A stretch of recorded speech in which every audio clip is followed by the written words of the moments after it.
yang paling dimuliakan di antara 11 bulan, yang paling dimuliakan semulia malaikat Jibril di antara malaikat yang lain, yang sangat dimuliakan semulia Nabi Muhammad SAW di antara para nabi. Kenapa Ramadan sangat Allah muliakan? Karena di bulan suci Ramadan terdapat keistimewaan. Makanya Allah sengaja mengistimewakan bulan suci Ramadan karena di dalamnya terdapat keistimewaan yang tentu kita yang sebagai umat muslim, tentunya yang beriman, seandainya kita salah melewatkan satu malam saja, seandainya kita memahami kemuliaan bulan Ramadan, maka saya sekali akan menyesal seandainya kita mengetahui keutamaan Ramadan. Apa itu keutamaan di bulan suci Ramadan? Salah satunya Allah telah menurunkan malam yang lebih baik daripada 1000 bulan, yang disebut malam Lailatul Qadar. Tentu ini bukan bakal jadi motivasi kepada kita semuanya dengan malam Lailatul Qadar. Jika kita beribadah bertepatan dengan malam Lailatul Qadar, ibadah saja, ibadah apa saja, entah ibadah sholat isya berjamaah, entah ibadah sholat tarawih, entah ibadah itu berinfak, entah ibadah itu baca Al-Quran, misalnya tadarus, tentu itu pahalanya sama dengan kita melaksanakan ibadah selama 1000 bulan. Itu keistimewaannya. Kapan sih malam Lailatul Qadar diturunkan? Allah sengaja merahasiakan kapan malam Lailatul Qadar itu diturunkan, seperti merahasiakan kematian yang sengaja memang Allah tidak memberitahu kapan itu datang. Akan tetapi Rasulullah SAW bersabda, malam Lailatul Qadar akan diturunkan di 10 terakhir di malam-malam ganjil. Tentu ini pertimbangan Rasulullah SAW agar mempertimbangkan umatnya supaya tidak tertekan, dalam artian biasanya di 10 pertama, 10 kedua, dan 10 terakhir biasanya itu meningkat kemajuan. Untuk tingkat ibadah kita menurun dengan berbagai urusan. Biasa di malam terakhir ini semakin menurun. Kalau boleh dikatakan safnya semakin ada kemajuan, yang tadinya ada 5 saf jadi maju ke depan tinggal 1 saf, 2 saf, 2 saf tinggal 1 saf. Itu kemajuan.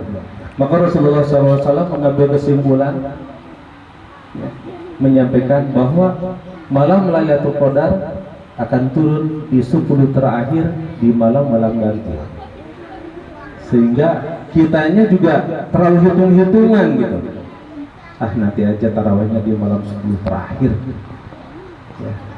Terus karena sudah disampaikan di malam-malam yang ganjil, kita juga milih lagi datangnya tarawihnya di malam-malam ganjil. Ketika tetangga kita nanya, kok kemarin tanggal 22 nggak datang Pak? Kesiangan, telat. Padahal kita hitung-hitungan datangnya di malam-malam ganjil, sesuai sabda Nabi Muhammad bahwa malam Lailatul Qadar akan diturunkan di malam-malam. Yang kedua apa?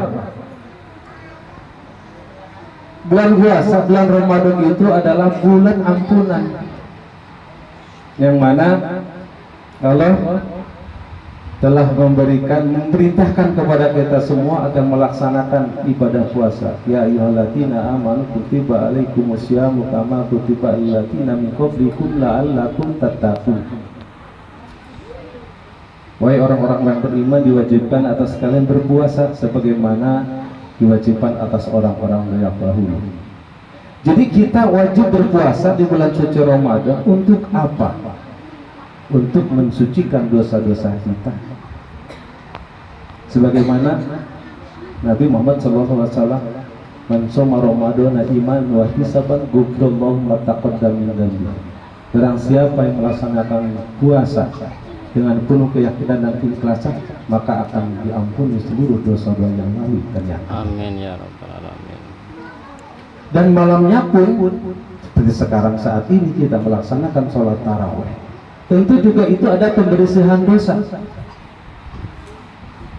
Kalau siang puasa dari pagi kita sampai maghrib, pembersihan dosa bagaimana tadi hadis Nabi. Dan kita malamnya dalam melaksanakan sholat tarawih juga sama, kita telah melaksanakan pembersihan dosa. Kenapa? Sebagai apa sabda Nabi Rasulullah SAW, "Maqama Ramadana imanan wa ihtisaban, ghufirallahu ma taqaddama min dhanbi." Barang siapa yang melaksanakan sholat malam, maka akan diampuni segala dosa yang terdahulu. Kalau siang kita dibersihkan, dosa malamnya pun dibersihkan tanpa kita sadari. Itulah keistimewaannya. Di dalam 12 bulan ini, 11 bulan kita berbuat kesalahan, berbuat dosa. Ketika masuk di bulan Ramadan, sayang sekali ketika kita melalaikan ibadah untuk pengampunan dosa, untuk pemberian dosa. Salah satunya puasa. Tentu puasanya harus ada kriteria-kriteria. Kadang-kadang kan kita ya puasanya hanya menahan nafsu makan aja. Jadi belum bisa menahan secara aturan bagaimana kalau kita puasa yang benar. Ya, baru puasa nahan lapar. Puasa matanya belum bisa. Puasa telinganya belum biasa. Puasa mulutnya belum bisa. Puasa tangannya belum bisa. Puasa kakinya belum bisa. Tapi walaupun demikian, Allah tentu memahami bahwa kita sudah melakukan kewajiban yang diperintahkan Allah melaksanakan puasa. Tentu tidak mungkin kita dianggap dosa kalau sudah melaksanakan puasa. Yang kedua, Allah Subhanahu wa taala juga di bulan suci Ramadan ini telah menurunkan Al-Qur'an. Al-Quran diturunkan di bulan suci Ramadan, makanya sebagai tuntunan umat manusia Al-Quran, karena tanpa Al-Quran mungkin kita ini udah jadi penjahat semua. Dengan Al-Quran kita menjadi tahu mana yang salah dengan yang benar.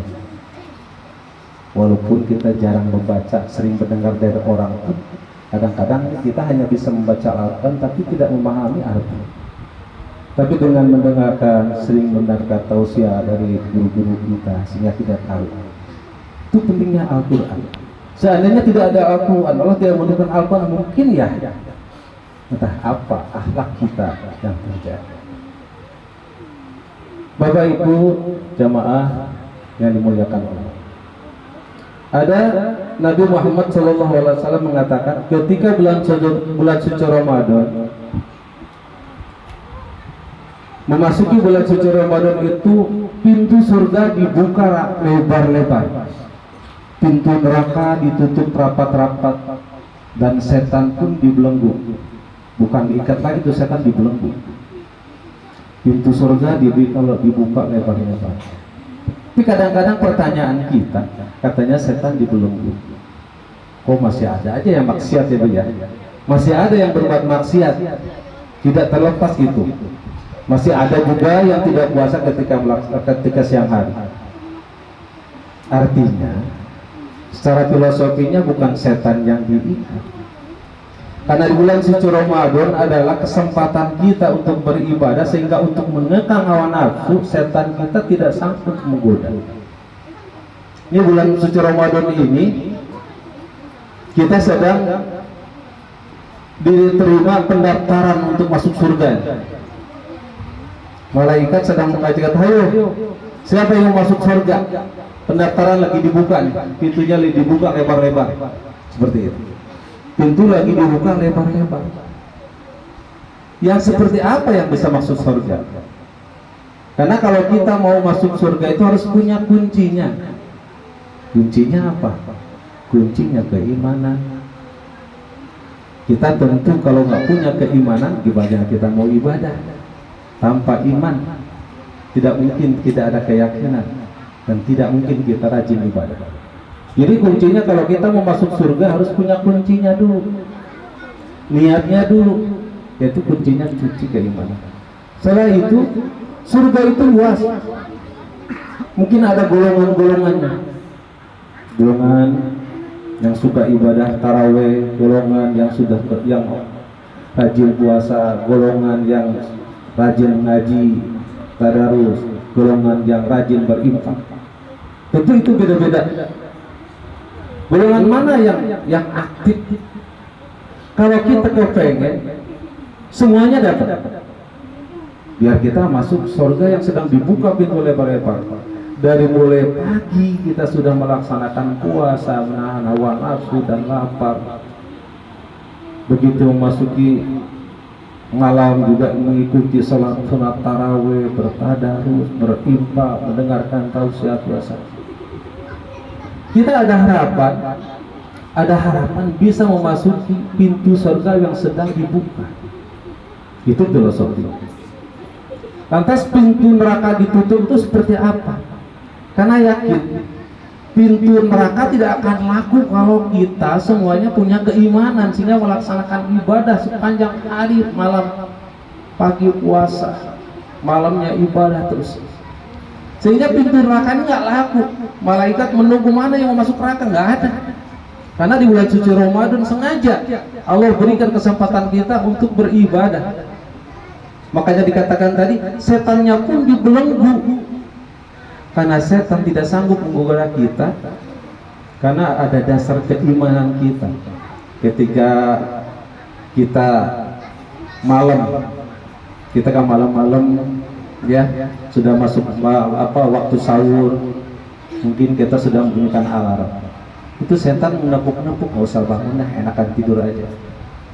Ya, nggak usah bangun, nggak usah sahur, tidur aja enak. Pasti itu menggoda kita.